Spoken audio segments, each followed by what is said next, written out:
একটা সুন্দর প্রশ্ন জিজ্ঞাসা করছেন শিল হরিদাস ঠাকুরকে।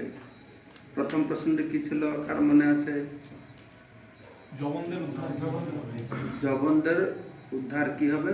তো হরিদাস ঠাকুর বললেন জবনেরা উদ্ধার পাবে যে হারাম হারাম বলছে। নামের মহা বর্ণনা হলো যে কোনো প্রসঙ্গে রাম শব্দ উচ্চারিত হলে হবে। কোন শব্দতে যদি ব্যবধান থেকে মাঝে যদি কোনো অক্ষর থেকে যায়, কি কারটা দৃষ্টান্ত হয়েছিল? রাজমহিষী। রাজমহিষী তারও প্রভাব থাকবে। হ্যাঁ, এই কত সুন্দর নামের মহিমা। হ্যাঁ, তো জবনরা উদ্ধার পাবে। তো মহাপুরুষ ঠিক আছে, জবনরা উদ্ধার পেল। তারপরে স্থাবর জঙ্গম মানে গাছপালা, তারা কি করে উদ্ধার পাবে? তখন হরিদাস ঠাকুর বলছেন আপনি তো তার ব্যবস্থা করে রেখেছেন। যজ্ঞ সংকীর্তন প্রায় যজন্তী মাঝে উচ্চস্বরে যে নাম সংকীর্তন আছে, তখন গাছপালা তারাও কীর্তন করছে।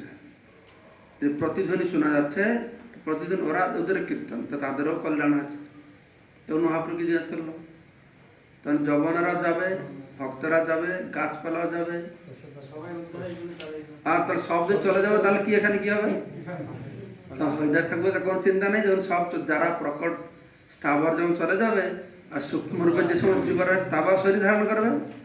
তো মহাপুরুষ শুনে খুব খুশি হয়ে গেছেন।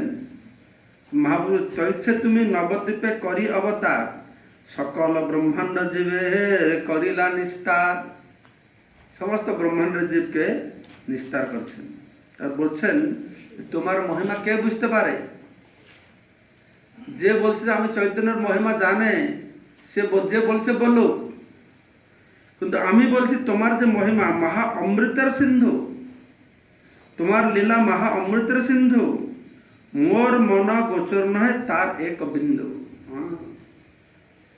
তোমাকে জানতে দূরের কথা, তোমার মহিমা তোমার লীলা জানতে দূরের কথা, তার এক বিন্দু আমার মনের গোচরীভূত হয় না।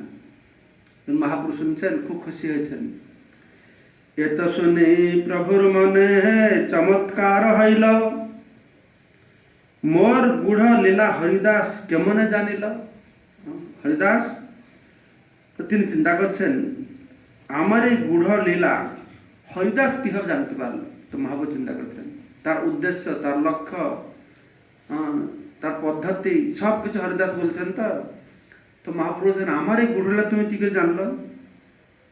তো তা শুনে তোর মহাপ্রভু কি করছেন, মনের সন্তোষে তারে কইলা লিঙ্গন, বাহ্যে প্রকাশিতে এসব করিলা বর্জন।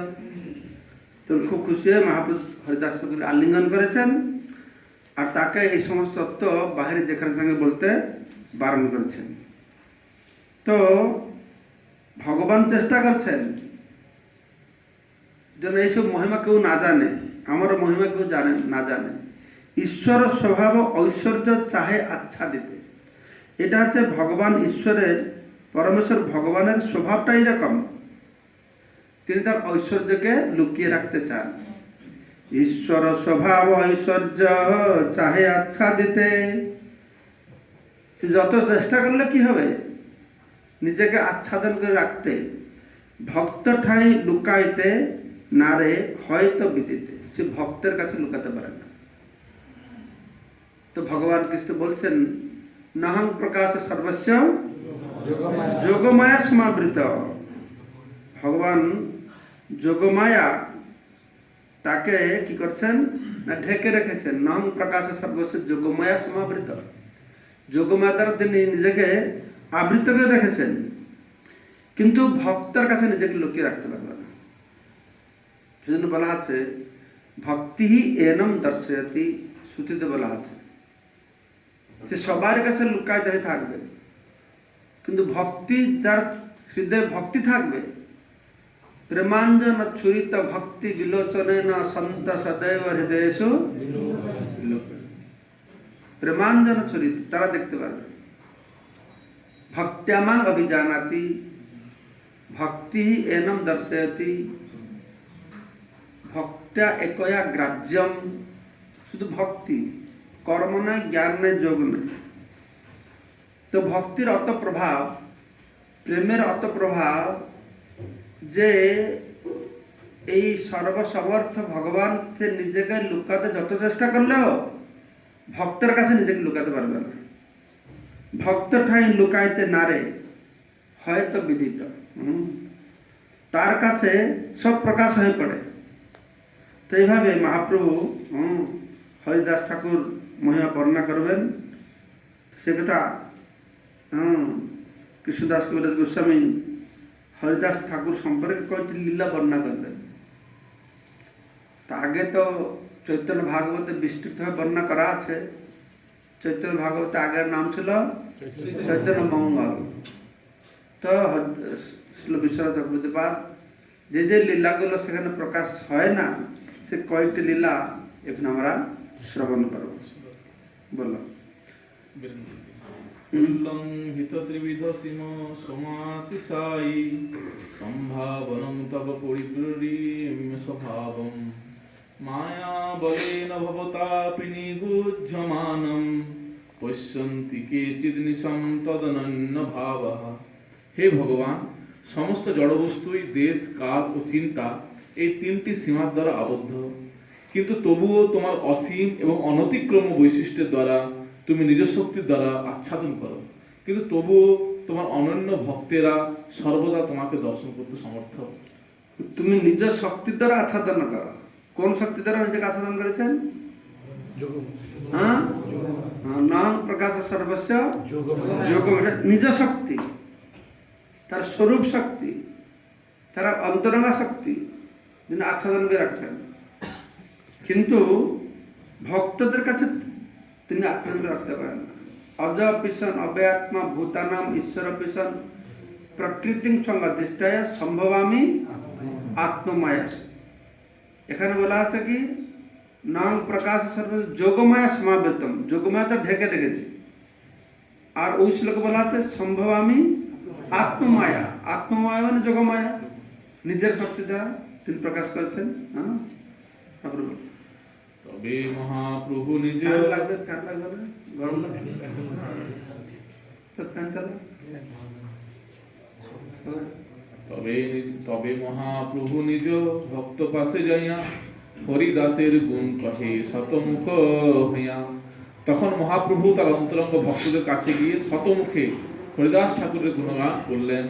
তো ভক্ত ভগবানের গুণগান করে একটা মুখ দিয়ে, ভক্ত ভগবানের গুণগান করে একটা মুখ দিয়ে, কিন্তু ভগবান ভক্তের প্রতি অত উন্মুখ, তো তার শতগুণ, শতমুখ দিয়ে তার গুণগান করতে ভগবান তার আনন্দ হয়।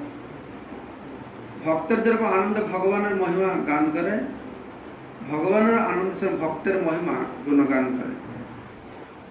ভক্তের গুণ কহিতে প্রভুর বাড়য়ে উল্লাস, ভক্তগণ শ্রেষ্ঠ তাতে শ্রী হরিদাস। ভক্তদের মহিমা কীর্তন করে শ্রী চৈতন্য মহাপ্রভু অধিক থেকে অধিকতর আনন্দ আস্বাদন করেন এবং তার ভক্তদের মধ্যে শ্রী হরিদাস ঠাকুর সর্বশ্রেষ্ঠ। হরিদাসের গুণগণ অসংখ্য অপার, কেহ কোন অংশে বর্ণে নাহি পায় পার। হরিদাস ঠাকুরের অপ্রাকৃত গুণাবলী অসংখ্য এবং অপার, আংশিকভাবে বর্ণনা করা যায়, কিন্তু তার সমস্ত গুণ কেউই বর্ণনা করতে পারে না। চৈতন্য মঙ্গলে শ্রী বৃন্দাবন দাস, হরিদাসের গুণ কিছু করিয়াছেন প্রকাশ। শ্রী চৈতন্য মঙ্গল গ্রন্থে শ্রীল বৃন্দাবন দাস ঠাকুর হরিদাস ঠাকুরের কিছু গুণাবলী প্রকাশ করেছেন। সব কহা না যায় হরি দাসের চরিত্র, কেহ কিছু কহে করিতে আপনা পবিত্র।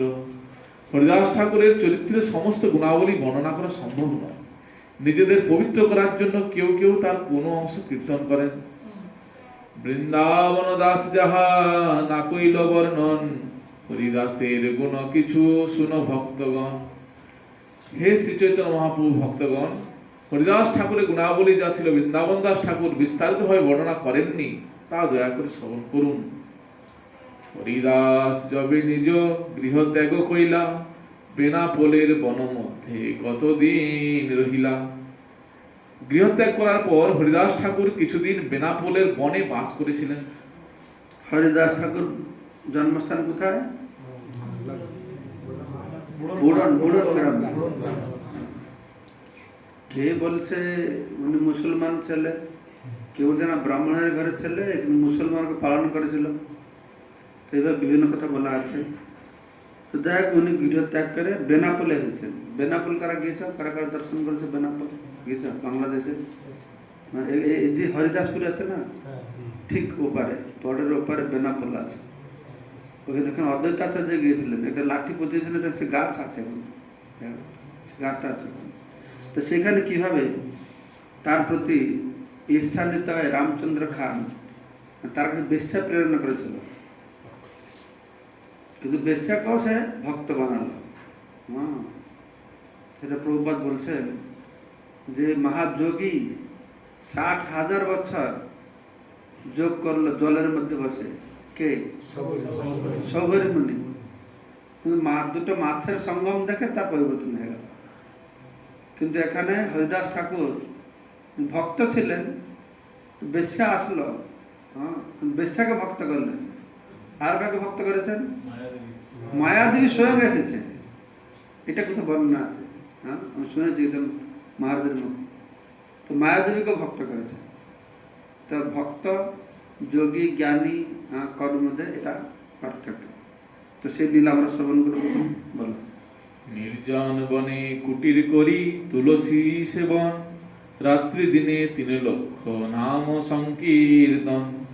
নির্জন বনে একটি কুটির তৈরি করে হরিদাস ঠাকুর সেখানে বাস করতেন এবং সেখানে তুলসী বৃক্ষ রোপণ করে তিনি তার সেবা করতেন এবং তুলসী দেবীর সামনে বসে তিনি সারা দিন এবং সারা রাত ধরে 3 লক্ষ নাম জপ করতেন।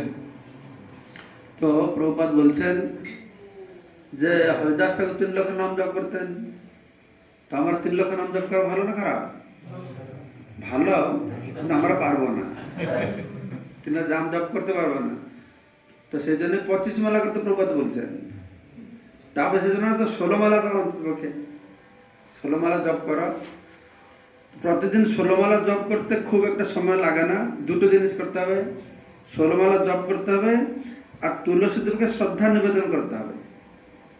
এই দুটো কাজ করতে হবে। মানে সেটা বলে না, মানে কৃষ্ণ কনসিয়াস খুব সিম্পল, খুব সরল। এই জন্য Prabhupada chant Hare Krishna be happy. Krishna ভাবনা খুব সরল। হরে কৃষ্ণ নাম করো, ভগবত ধামে নাচ গাও, ভক্ত সঙ্গে করো সংকীর্তন। তো কিন্তু আমরা ওকে অনেক জটিল করে ফেলি। সেই সরল মনে আমরা যে নিষ্ঠা করি, ভগবান নাম জপ করি, তুলসীর প্রতি শ্রদ্ধা করা, এটা তো আনুষ্ঠানিক ব্যাপার নয়। সংস্থা কি করবে? সংস্থা তো তুলসী পূজার রোজের প্রভুপাদ ব্যবস্থা করে দিয়ে গেছে। প্রভুপাদ আমাদের এইরকম সুন্দর লাইফস্টাইল দিয়ে গেছেন। কিছু না বুঝে না করে সেই লাইফস্টাইলটা, জীবনযাত্রা প্রণালীটা যদি ফলো করে সরল মানে, সংস্থার প্রতি আমাদের যে কর্তব্য আছে, সেই কর্তব্যটা করার সঙ্গে সঙ্গে সংস্থাকে টিকে রাখতে হলে আমাদের বিভিন্ন কর্তব্য কর্ম করতে হবে না? নাই? আমার পয়সা কালেকশন করতে হবে, বই দোকানে বসতে হবে, বাগান দেখতে হবে, এগুলো করতে হবে। এগুলো ভক্তিমূলক সেবা, এগুলো ভক্তিমূলক সেবা করতে হবে। কিন্তু তার সঙ্গে চাচা আপন প্রাণ বাঁচা, এটা করতে হবে। হ্যাঁ, এইসব সেবার, এইসব কর্ম বা সেবার মধ্যে ঢুকে আমার নিজের সাধন বোধন ঠিক না রাখি, তাহলে সে সংস্থা দায়ী থাকবে না, প্রভুপাদ দায়ী থাকবে না। প্রভুপাদ একটা জীবনতার প্রণালী দিয়ে গেছেন। যেরকম বললাম আমি না, বাড়ির মা আমাদের যে রান্না করতো সব কিছু মশলা আছে তার ভিতরে, শরীর সুস্থ থাকবে। মেডিসিন সব আছে, মেডিসিন সব আছে, মশলার মধ্যে মেডিসিন আছে, তাই না? এবার প্রভুপাদ সারা দিনটা এরকম সুন্দর ভাগ ভাগ করে দিয়েছেন, সব মেডিসিন আছে এর ভিতরে। না, এটুকু জপ করবে, এটুকু বই পড়বে, এটুকু মঙ্গলারতি করবে, সব প্রসাদ পাবে, সব সুন্দর ব্যালেন্স করে একটা লাইফস্টাইল দিয়ে গেছে। সারা পৃথিবীর মানুষ সেই লাইফস্টাইলটা ফলো করেছে। সেই লাইফস্টাইলটা আমরা ফলো করি। তাহলে তুলসীর প্রতি যে আমাদের কি এখানে বলছে শ্রদ্ধা, তুলসী পূজাটা প্রভুপাদ, শ্রদ্ধাটা তো আর প্রভুপাদ ঢুকে যাবে না, সেটা তো আমাদের অ্যাটেন্টিভ হতে হবে তুলসীর প্রতি, নাকি? তুলসী কৃষ্ণ প্রেয়সী যে আমরা গান করি কি কি তো হ্যাঁ তুলসী কৃষ্ণ প্রেয়সী ভজনটা রয়েছে যে তোমার শরণ লয়, এই যে সেটা সেই যে আমরা গানটা যে গাই তোমার কি তার উপরে ধ্যান করি? যখন আমরা বলছি এটা কোনো অফিসে গিয়ে বলছি আমার এই কাজটা করে দেন, তো কাজটা পুরো কি কাজটা বুঝাচ্ছি না মন দিয়ে। তো সেরকম যে তুলসী কৃষ্ণ প্রেয়সী আমরা বলছি হ্যাঁ এই মোর অভিলাষ বিলাস কুঞ্জে দিয়বাস, তখন কি আমার অন্তরে এই ভাবটা নিয়ে বলছি তুলসী মহারানী আমাকে বিলাস কুঞ্জে বাস দেন, হচ্ছে না আমরা তোতা পাখির মতন বলছি? এই তোতা পাখির মতো বললে কি করে হবে? শ্রীগুরু চরণ পদ্ম কেবল ভক্তি বন্ধময় সাবধান, আমরা বলছি বন্ধময় সাবধান মতে, কিন্তু আমরা কি সাবধান মতে বলছি না বলার মতন বলছি? হ্যাঁ শুনছে আর বলে যাচ্ছে। তো সেজন্য এখানে বলছেন এটা খুব সহজ, এই পন্থাটা খুব সহজ, কিন্তু সহজভাবে গ্রহণ করতে হবে আর সহজভাবে এটাকে পালন করতে হবে। তাহলে এই পন্থায় অপূর্ব চিন্ময় শক্তি রয়েছে, তার চিন্ময় শক্তির প্রভাব আমরা পাবো। প্রভুপাদ বলছেন এই সূর্যের কখনো অবহেলা করা উচিত না, কোন অবহেলা করা উচিত না। আমাদের সঙ্গে সঙ্গে আমাদের প্রচার বিভিন্ন কার্যের সঙ্গে সঙ্গে এগুলো ভালো করে দেখতে হবে। বলুন। ব্রাহ্মণের ঘরে করে ভিক্ষা নির্বাহন, প্রভাবে সকল লোক করে পূজন।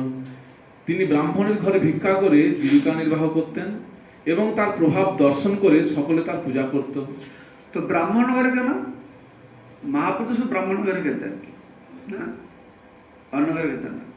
ইনাকে ব্রাহ্মণ ঘরে খেতে হবে কেন? এই যে জবন করে জন্ম হয়েছে, যার তার ঘরে খেতে পারে। তো ব্রাহ্মণ ঘরে এই জন্য খেতে হবে না, ব্রাহ্মণ ঘরে শালগ্রাম শিলা থাকে, নারায়ণ শিলা থাকে। ব্রাহ্মণ ঘরে যা রান্না হবে এটা শালগ্রাম শিলাকে ভোগ নিবেদন করে। এটা ব্রাহ্মণ কি গ্রামে সাধারণ মানুষের ঘরেও দেখা যায় একটু ঠাকুর ঘর থাকবে। হ্যাঁ সাধারণ মানুষের যে রান্নাঘরে কত পবিত্রতা, কেউ স্নান না করে সেখানে ঢুকতে পারবে না, পুরুষ লোক তো ঢুকতে দেবে না, মহিলারা যাবে অপবিত্র সময় ওখানে ঢুকবে না। সে রান্নাঘরেটা ধারে পূর্বপুরুষদেরকে রাখা থাকে, ওড়িয়া থেকে বড় ওড়িয়াদের পূজা করে, তারা করে কত বিধিবিধানের বাবা, সে লাইফস্টাইল। এখন এখনকার মেয়েরা শুনলে তো মাথা খারাপ হয়েছে, গুলিয়ে যাবে, আরে বাপরে বাবা অত সব নীতি নিয়ম বিধিবিধান। কিন্তু তখনকার সময় কোনোটা প্রবলেমই ছিল না, কারণ তার লাইফটাই জীবনটাই সেরকম তৈরি ছিল। বিধিবিধান কোন দিন হাড়ি ছুঁবে, কোন দিন হাড়ি ছুঁবে না, কোন দিন সে মাটির হাড়ি চেঞ্জ করবে, মাটির হাড়িতে রান্না করবে। তারপরে সে কি সে নারিকেলের যে ছোবটা দিয়ে হাতাটা বানানো হয়েছে, হ্যাঁ সে হাতা সেই দিক সে আছে, বেঙ্গলে আছে তোমাদের নেই না? হ্যাঁ আমাদের উড়িষ্যাতে মাটির হাড়িতে রান্না হবে, ডাল আর কি রাইস আর না। আর তখনকার সময় এই যে হাতাটা এই নারিকেলের যে হাফ ভেঙে না, তার দেখে তিনটে ফুটো আছে না, এই ফুটোর ভিতরে একটা লাঠি ঢুকে দেবে, তো এটা সুন্দর হাতা হয়ে গেল একটা। সেই হাতা দিয়ে রান্না করবে ডাল, সে খুব সুন্দর স্টাইল একটা ওদের। আর চুলা দিয়ে রান্না করে তার গন্ধ আলাদা একটা। হ্যাঁ চুলা দিয়ে রান্না করে, চুলা দিয়ে সব কাঠ দিয়ে রান্না হতো, সব থেকে বেস্ট ঘুটে দিয়ে কাঠ দিয়ে। তারপরে কয়লা এসে গেল, কয়লা এসে গেল মানে এটা রোগের কারণ আরম্ভ হবে। ঘুটে দিয়ে কাঠ দিয়ে রান্না করবে একদম শুদ্ধ পবিত্র, কয়লা দিয়ে রান্না করলে একটু রোগের পরিমাণ বেশি। তারপর আরো অ্যাডভান্স হয়ে গেল জগৎটা, তখন স্টোভ এসে গেল, stove kerosene stove. Kerosene stove খুব ইজি, খুব সহজ, সব স্টোভ মারে একদম রান্না করলো, তার ভিতরে সব কেরোসিন গুলো তার ভিতরে ঢুকলো, দেখতে পাচ্ছে না। কেরোসিন স্টোভে রান্না করবো সব কালো পড়ে যাচ্ছে, সব খাপ ফেটে যাচ্ছে। আর এখন তো আমাদের এসে গেছেন কি গ্যাস। হ্যাঁ আমাদের মায়েরা একদম সুন্দর গ্যাস, আর কি আরাম, কেউ যে আরামই হারাম হয়েছে। এমনি আমাদের মোদি তো সব ঘরে ঘরে গ্যাস দিয়ে দিয়ে বলছে আমি সবাই ঘরে ঘরে গ্যাস দিয়ে দিয়েছি, কিন্তু গ্যাস রান্না খেতে পেটে যে গ্যাস পড়ে যাচ্ছে, কেউ বুঝতে হয় পেটে গ্যাস হয়ে গেছে, সব গ্যাস মারছে এখন। হ্যাঁ, তো যত প্রকার আম সব মাথা ধরে মনে করছে কি আরাম জীবন, এখন ঘরে ঘরে গ্যাস চুলা হয়ে গেল, ট্যাপ ট্যাপ খুলে দেওয়ার সঙ্গে জল এসে গেল, গ্রাইন্ডারটা টিপে দিলে সব বাটাবাটি হয়ে গেল, নাহলে সে কি সেটা কিটা কি বলে চাকা দিয়ে, হ্যাঁ? না শিল দিয়ে ই করো, চাকি দিয়ে এটাকে ঘুরতে হবে, চাল ভাঙতে হবে, চাল ঢেঁকি দিয়ে ঢুক ঢুক ঢুক ঢুক, সে বিরাট ব্যাপার সে করতে হবে। এখন বলে কি আরাম জীবন। একটা ইউটিউবার চ্যানেলে একটা বই লিখেছে, লিখছে যে একটা লোক গিয়েছে, একটা মাতাজি গিয়েছে ডাক্তারের কাছে, তার কি হাতে কি ব্যথাটা কি সমস্যা হয়েছে, তখন সে লোক 400 টাকা ফি দিয়েছে। তো ডাক্তার বলছে এটা তো মেডিসিন খেলে শুধু হবে না, তো প্রতিদিন হাতটাকে এরকম ঘোরাতে হবে, ঘোরাতে হবে, ঘোরাতে হবে। তো বলছে যদি এই যে হাতটা ঘোরাতে হয়, তা আগে থেকে তুমি এরকম হাতটা এরকম ঘোরাতে হবে, চাকি থেকে এখন এগুলো 400 টাকা দিয়ে শিখতে হতো না যে হাতটা ঘোরাতে হবে। এই 400 টাকা দিচ্ছে, ডাক্তার বলছে হাত ঘোরা, তাহলে আগে থেকে হাত ঘোরালে কি সমস্যাটা ছিল, কিন্তু কে বুঝবে। হ্যাঁ, আমরা সবাই চাই কি সহজ একটা জীবনযাপন করবো, সেটা হয় না। তো তো এই জন্যই ব্রাহ্মণের ঘরে তিনি ভিক্ষা করতেন। যখন ব্রাহ্মণরা তাকে করতেন না, ভগবানকে নিবেদন করতেন, তো প্রসাদ পাবে। হ্যাঁ, তা না হলে কেউ প্রসাদ না পেলে কি হয় না, কর্মফল ভোগ করতে হবে। বিষয়ী অন্ন খাইলে মলিন হয় মন। বিষয় না, বৈষ্ণব বা ব্রাহ্মণ তার ভগবানকে নিবেদন করে, সেইটি আমরা গ্রহণ করব। সেই দেশাধ্যক্ষ নাম রামচন্দ্র খান, বৈষ্ণব বিদ্বেষী সেই পাষণ্ডী প্রধান। রামচন্দ্র খান নামক এক বৈষ্ণব বিদ্বেষী মহাপাষণ্ড সেই অঞ্চলের জমিদার ছিল। হরিদাসে লোকে পূজে সহিতে না পারে, তার অপমান করিতে নানা উপায় করে। হরিদাস ঠাকুরকে যে মানুষ এইভাবে পূজা করে, তা সে সহ্য করতে না পেরে তাকে অপমান করার নানা উপায় উদ্ভাবন করার চেষ্টা করে। সে পূজা বছর এর সহ্য হচ্ছে না, মানে কিভাবে তার একটা ছিদ্র ধরবে, কোথায় খুঁজে খুঁজে বাহির করবে, বদনাম দেবে, এই চিন্তায় আছে। কোন প্রকারে হরিদাসের ছিদ্র নাহি পায়, বেশ্যাগণে আনি করে ছিদ্রের উপায়। হরিদাস ঠাকুরের চরিত্রে কোন রকম দোষ খুঁজে না পেয়ে সে বেশ্যাদের ডেকে এনে তার চরিত্রে কলঙ্ক লেপন করার পরিকল্পনা করে। বেশ্যাগণে কহে এই বৈরাগী হরিদাস, তুমি সব করো ইহার বৈরাগ্য ধর্ম নাশ। রামচন্দ্র খান বেশ্যাদের বলল, তোমরা সকলে এই বৈরাগী হরিদাসের বৈরাগ্য ধর্ম নাশ করো। বেশ্যাগণ মধ্যে এক সুন্দরী যুবতী, সে কহে 3 দিনে হরিবতার মতি। বেশ্যাদের মধ্যে এক অতি সুন্দরী যুবতী রামচন্দ্র খানকে আশ্বাস দিল যে 3 দিনের মধ্যে সে হরিদাস ঠাকুরের ধর্ম নষ্ট করবে। খান কহে মোর পাউক যাউক তোমার সনে, খান কহে মোর পাইক যাউক তোমার সনে, তোমার সহিত একত্রে তারে ধরি যেন আনে। রামচন্দ্র খান সেই বেশ্যাটিকে বলল, তোমার সঙ্গে আমার পাইক যাবে এবং তোমার সঙ্গে একত্রে তাকে ধরে নিয়ে আসবে। রামচন্দ্র খান বলছে তুমি যাবে, আর ওকে ও তো তোমার যদি তোমার আকৃষ্ট হয়, তাকে আমার পাইক মানে কি, মানে সৈনিক, সঙ্গে করে নিয়ে আসবে। তো বেশ্যা বলছে ও বুদ্ধি কাটিয়েছে, বেশের বুদ্ধি কাটিয়েছে, না না সেরকম নয়।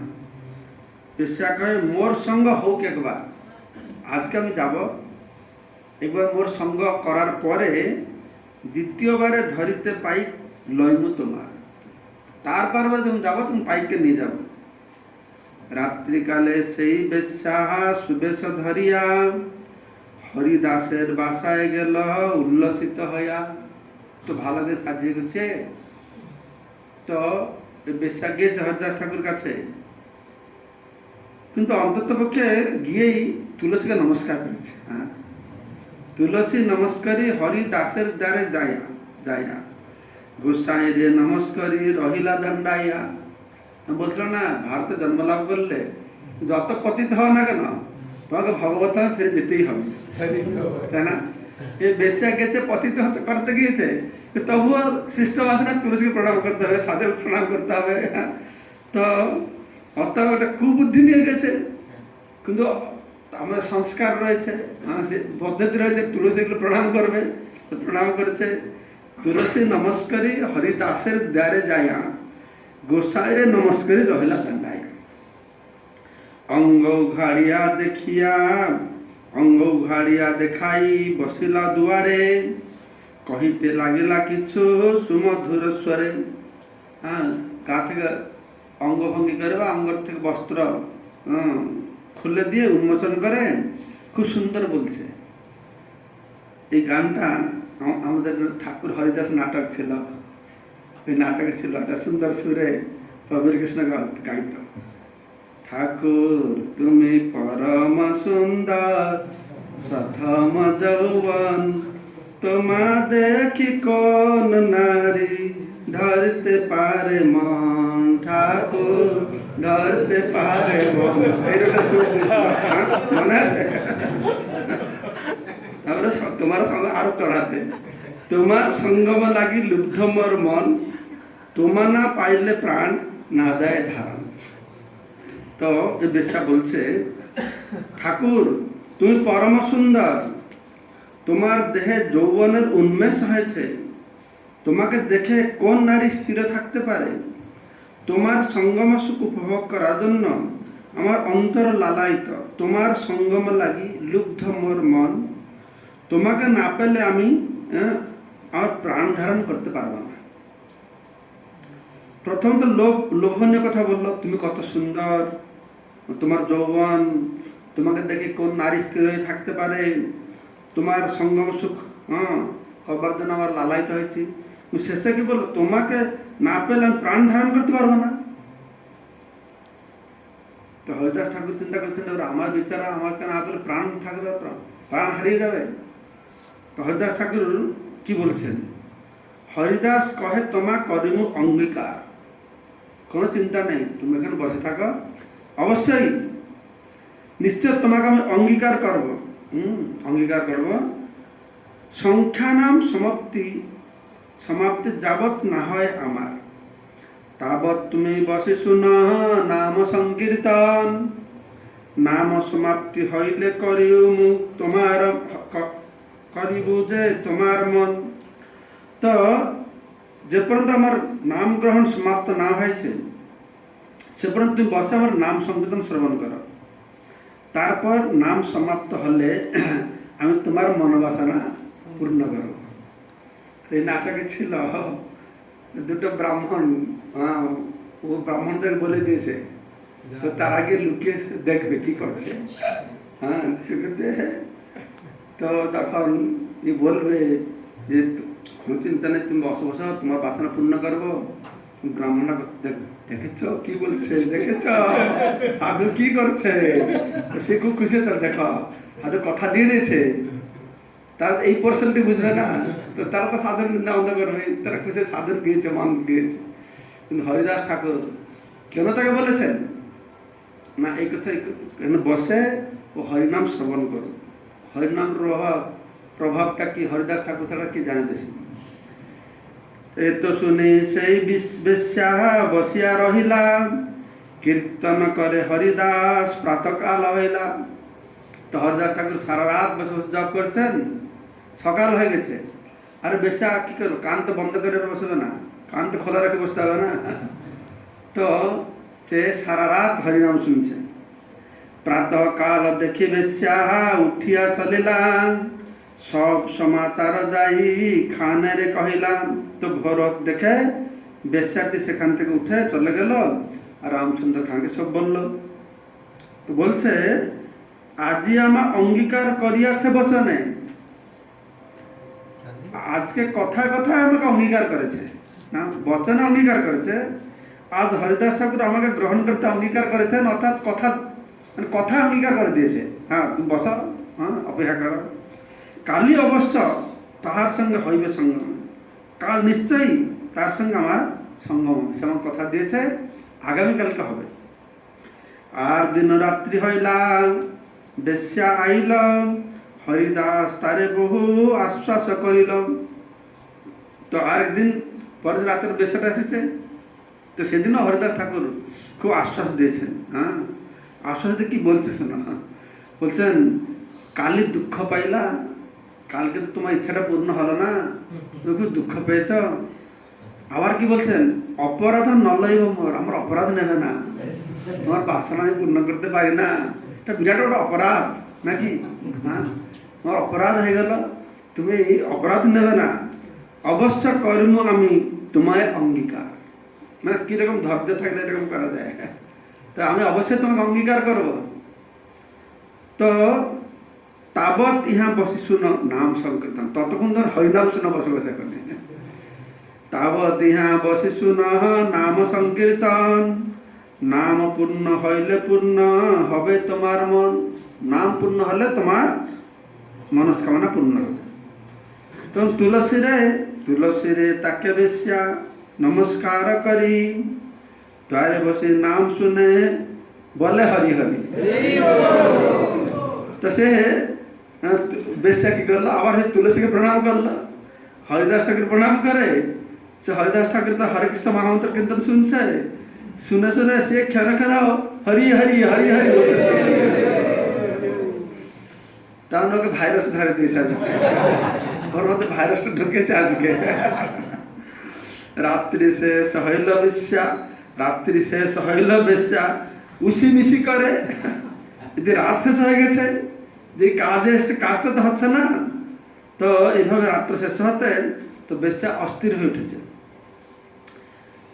তার রীতি দেখি হরিদাস কহে না, তার অস্থিরতা দেখে হরিদাস ঠাকুর তাকে বলছেন, বাহ কি আমি করব, তো বাসনটা থেকে পূর্ণ করতাম, কিন্তু কোটি নাম গ্রহণযোগ্য করি 1 মাসে। আমি তো কোটি নাম করবার জন্য 1 মাস সংকল্প করেছি, এই দীক্ষা করিয়াছি হইল আশি শেষে। আমি কোটি নাম করবো বলে সংকল্প করেছি মাসে, এটা প্রায় শেষের দিকে এসে গেছে, এই প্রায় শেষের দিকে এসে গেছে, এই শেষ হয়ে যাবে, আজকেই শেষ হয়ে যাবে, কোন চিন্তা করো না। আজই সমাপ্ত হইবে হেন জ্ঞান ছিল, সমস্ত রাত্রি নীলু নাম সমাপ্ত না হইবে।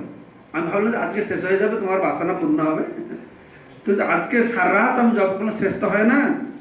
কালি সমাপ্ত হবে তবে হবে ব্রত ভঙ্গ, স্বচ্ছন্দে তোমার সঙ্গে হইবে সঙ্গ।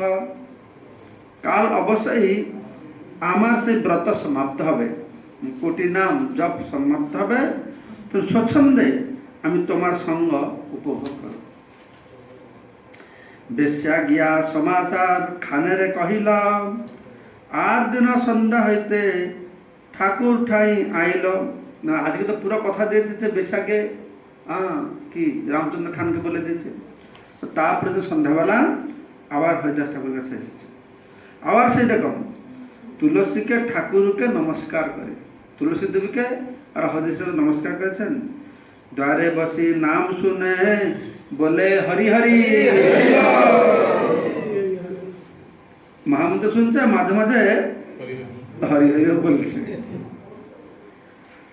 তো নাম পূর্ণ হবে আজি বলে হরিদাস, হরিদাস ঠাকুর বলছেন তাকে যে আজ আমার নাম গ্রহণ পূর্ণ হবে, তবে পূর্ণ করিমু আজি তোমার অভিলাষ।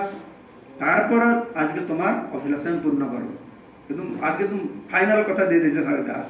হ্যাঁ, তো কীর্তন করিতে এইছে রাত্রি শেষ হইল, ঠাকুরের সনে বেশ্যার মন ফিরি গেল। সারারাত ধরে হরিদাস ঠাকুর হরে কৃষ্ণ মহামন্ত্র কীর্তন করলেন, এইভাবে রাত্রি ভোর হয়ে গেল। আর ইতিমধ্যে হরিদাস ঠাকুর সঙ্গের প্রভাবে বেশ্যার মন সম্পূর্ণরূপে পরিবর্তিত হয়ে গেল। সে কি সঙ্গ নিতে এসেছিল, আর হরিদাস ঠাকুর কিভাবে সঙ্গ দিল, হ্যাঁ, তা সে বেশ্যার সম্পূর্ণ পরিবর্তন হয়ে গেল।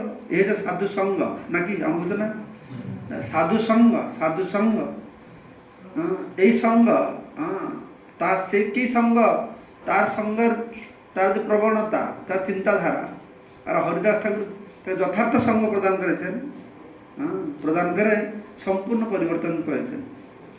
দণ্ডবত হইয়া পড়ে ঠাকুর চরণে, সঙ্গে সঙ্গে সে বেশ্যা কি করেছে, দণ্ডবত হয়ে পড়ে গেছে হরিদাস ঠাকুর চরণে। রামচন্দ্র খানের কথা কইল নিবেদনে, বেশ্যা সব খুলে বলেছে যে রামচন্দ্র এখন পরিকল্পনা করি আমাকে আপনার কাছে পাঠিয়েছিল।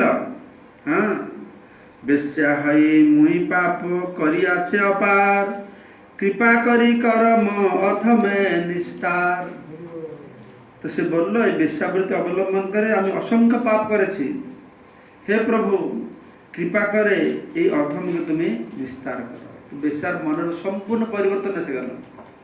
কার প্রভাবে পরিবর্তন আসলো?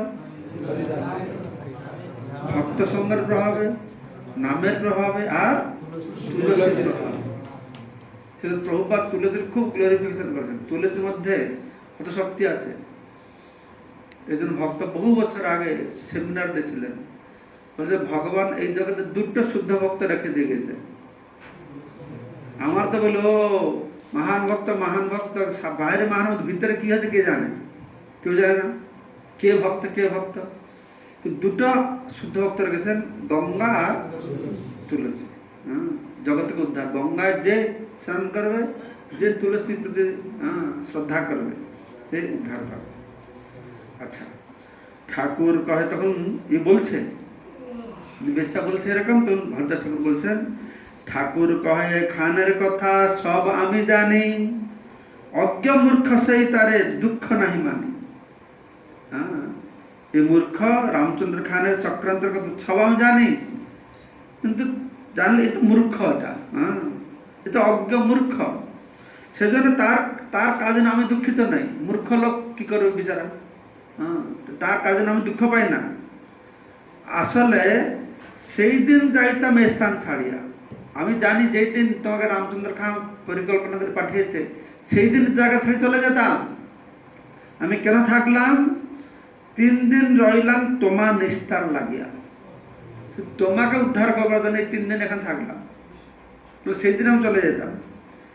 বেশ্যা কহে কৃপা করি করহ উপদেশ, কি মোর কর্তব্য যাতে যায় ভব ক্লেশ।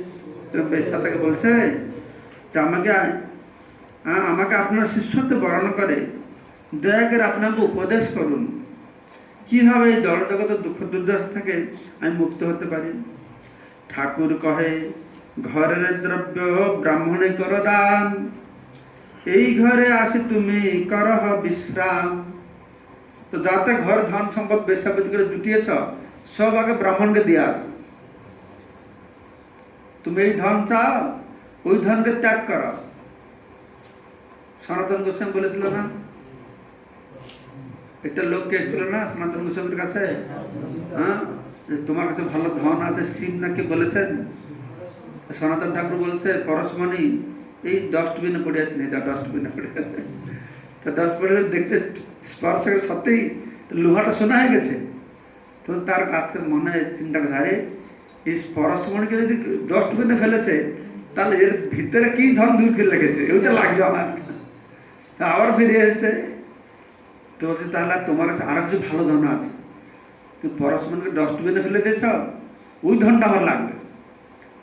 তখন সনাতন হোসেন বলছেন, সে ধন লাগবে, তাহলে ঠিক আছে, এটাকে যমুনায় ফেলে দিয়ে আসা। তো কিছুটা ভালো আরো ধন সম্পদ পাবে, ইয়াতে আরো ভালো কিছু পাবে। যমুনায় ফেলে দিয়ে এসেছে, তাহলে ওই বিশেষ ধনটা আমাকে দাও। তো সনাতন হোসেন ধনটা নেবে, এই নাম হরে কৃষ্ণ কৃষ্ণ কৃষ্ণ হরে হরে, হরে রাম রাম হরে হরে। লোকটা কি মনে করছে, মহা ঠকর ঠকলাম তো এরকম মনে করতো সাধারণ লোক হলে।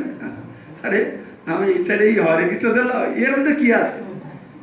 এই যে অমূল্য সম্পদ, সে নাম আর প্রেম, সাধারণ লোক বুঝবে না। তাকে সনাতন গোস্বামী নিশ্চয় বুঝতে পেরেছে যে আসল ধন সে লাভ করেছে। তো এইভাবে সেসব বলছে ধন ব্রাহ্মণ দিয়ে দাও, এইখানে আছে থাকো, নিরন্তর নাম ল কর তুলসী সেবন, অচিরাত পাবে তুমি কৃষ্ণের চরণ। নিরন্তর হরিনাম ন আর তুলসী সেবা করো, বাস। খুব কঠিন, খুব সিম্পল। কোনো কিছু হয় না আমাদের দ্বারা, একটু শেষে আমরা বসে পারবো। একটু শেষে আমরা করব। এত বলি তারে নাম উপদেশ করি, উঠিয়া চলিলা ঠাকুর বলি হরি হরি।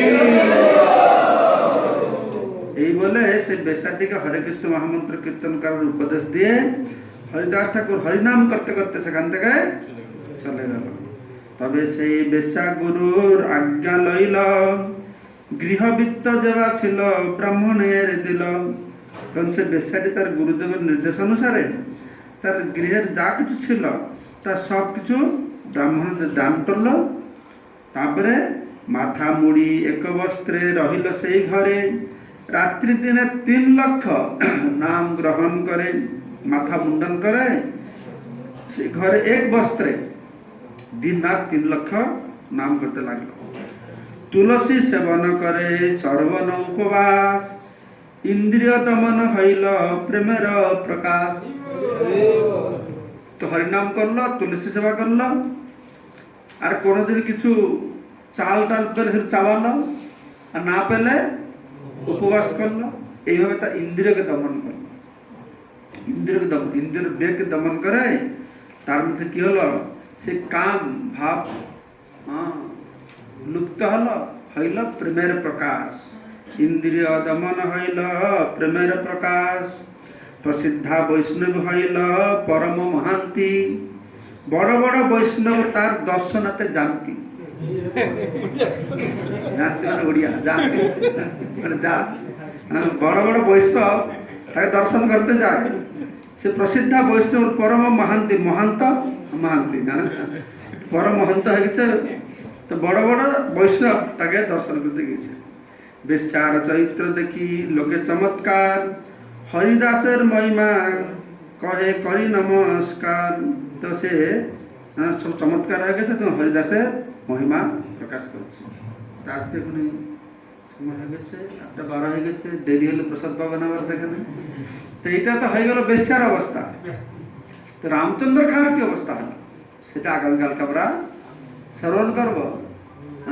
যে সাধু সঙ্গ করলে তার কি অবস্থা হয়, আর সাধু নিন্দা করলে তার কি অবস্থা হয়। এই সাধু সঙ্গ করে তুলসী প্রণাম করে হরিনাম শুনলো, তো প্রণাম করলে কি পরিবর্তন হয়ে গেল, আর রামচন্দ্র খাঁর কি অবস্থা।